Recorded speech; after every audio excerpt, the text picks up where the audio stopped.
ঘোরা। তুমি কোন শহরের মাইয়া গো লাগে উড়া ও মাই গড, তুফান সিনেমার ধামাকা যেন কমছেই না। কলকাতায় তুফান সিনেমার প্রচারণা করতে গিয়ে সাংবাদিকদের সামনে নাচলেন সুপারস্টার শাকিব খান ও মিমি চক্রবর্তী। সম্প্রতি এমনই একটি ভিডিও প্রকাশিত হয়েছে সামাজিক যোগাযোগ মাধ্যমে, যেখানে দেখা যায় তুফান সিনেমার উড়াধুরা গানে নাচছে তারা দুজনেই।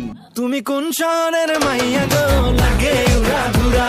জানা যায় গতকাল তুফান সিনেমার প্রচারণার জন্য কলকাতায় গিয়েছেন সুপারস্টার শাকিব খান। আজ সেই অনুষ্ঠানে শাকিবের সাথে যুক্ত হয়েছে মিমি চক্রবর্তীও।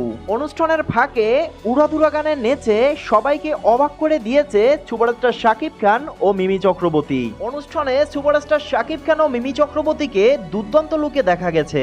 প্রিয় দর্শক, শাকিবের তুফান নিয়ে আপনার কি মতামত জানিয়ে দিন নিচে কমেন্ট বক্সে।